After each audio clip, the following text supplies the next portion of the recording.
Make conspiracies. Somebody photoshopped this image of Alex Caruso looking jacked. People reacted on Twitter.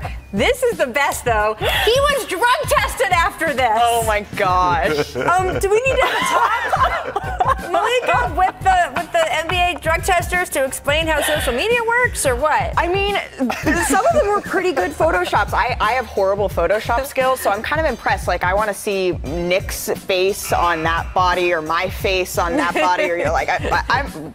Wow. Big Brother is always watching.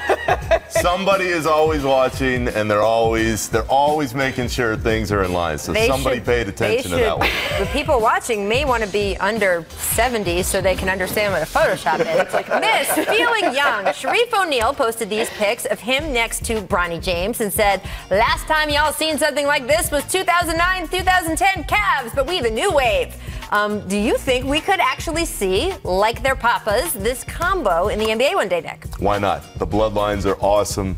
As a journalist, it would be unbelievable to cover this story, 10, 20 years later. So I'm hoping for it, and I hope it works out for both these young guys. Yeah, I mean, there's no reason it shouldn't. I'm not sure they'll be on the same team necessarily, but we're going to have to do some creating of photos now and then, and some Photoshop stuff. Photoshops that we will explain to some of the people in the drug test what the Photoshop is.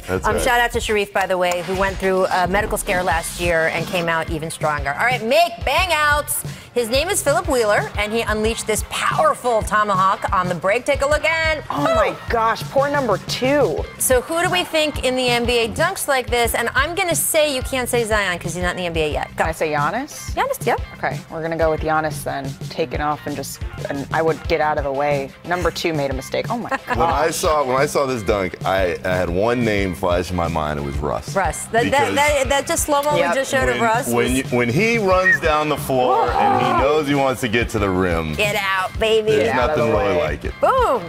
Oh my gosh. This is why summer is still fun for basketball fans, because this stuff bubbles up higher. I love it. Miss Contact. Check out this flop by Sandra Little of the Phoenix Mercury. Okay, remember, we had Marcus Smart on the show earlier in the summer, and he talked about the art of the flop. Is this elite? Is this elite level, Marcus Smart level flopping? Yeah. I mean, I do think it is an art, because you have to, the best flops to me, they fall the correct direction. They look like they do make, like that. That's the thing about this one. He doesn't fall the correct direction. This one, look, she looks like she got hit by it, but she didn't. Like, that's art. That's I hope the talent scouts in the WWE were watching that, because you can work with that. That is legit. I love, by the way, they're like this. Yeah. Players, WNBA and NBA players doing this after a call. This is the emojis modeled after. There you go. I think they practice that, by the way. You practice your free throws. Get in the mirror and... Like that. Let's talk about Jason Tatum. As we mentioned before the break, he suffered an ankle sprain yesterday in Team USA's win over Turkey. Officially out at least 2 games as he nurses the ankle back to health. Now, that's frankly a little better than we thought when he had to. I mean, look, when this moment happened, I thought I could hear all of New England screaming in the moment. It turned out to just be a neighbor of mine. But anyway, do you think that this is sort of a red light, Malika, and that Jason should just say, you know what? I'm good. I have my Team USA experience. I should take a step back.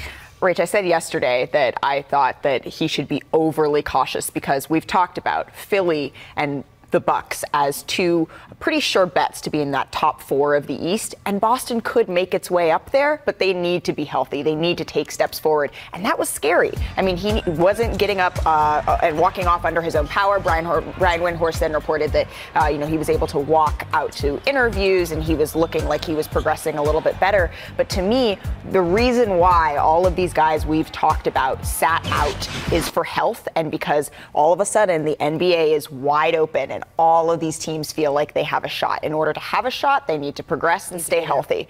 And Tatum is a key piece for Boston. They can't afford. So I think this is more proof of just saying exactly what you said. It was good, had my experience, learned a little bit, showed out for my country. I can't get hurt. He rolled his ankle. That's the way I'm looking your at ankle? this. Ow! Any basketball player who has played on any level has done exactly what Jason Tatum did here. It's just that the spotlight is much, much bigger. But if he's okay, play him. Let him go through this experience. And I'd add this, guys. Steve Kerr's sitting there on that bench. Steve Kerr went through all the blowback Yeah. that came Kevin after Durant. That was- Kevin Durant's injury and after Klay Thompson got hurt, although that wasn't the same thing. But he listened to all of it. You really think Steve Kerr and Greg Popovich are going to put Jason Tatum in any kind of harm's way and then listen to Brad Stevens call him on the phone and be like, what the hell were you guys doing? There's no way. So if he's able to go and his ankle feels fine, let him play. If he's hurting and he doesn't feel like he's ready to go, sit him down. It's very simple. Well, Brad Stevens had a media availability recently for the Boston media, and of course was asked about this. And he said he felt okay about it. He thought Jason was doing okay. Didn't make him feel like he should pull, they should ask to pull their guys out or anything like that. Remember, there's 4 Celtics on that team, although one injured. But I do think it's good for these guys to be playing. And Brad made the point. Guys are playing full court pickup at this point in the year anyway, right? Everywhere. They're playing 5-on-5 everywhere. Or with chairs and look, and Boogie Tony Cousins.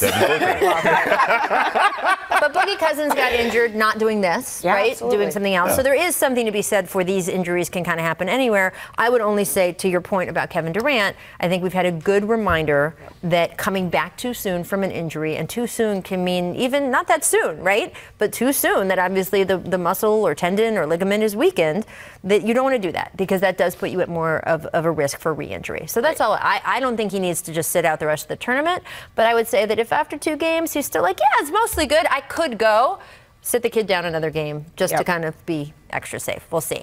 Coming up as we approach the release of NBA 2K20, guess who's on the show? Ronnie 2K. He's going to talk about the ratings process, how players voice their displeasure with the ratings. Do you think anyone's happy with the ratings? Never, anyone's ever happy. And the highest rated players this season. Stay tuned. We got the man with all the answers coming up next.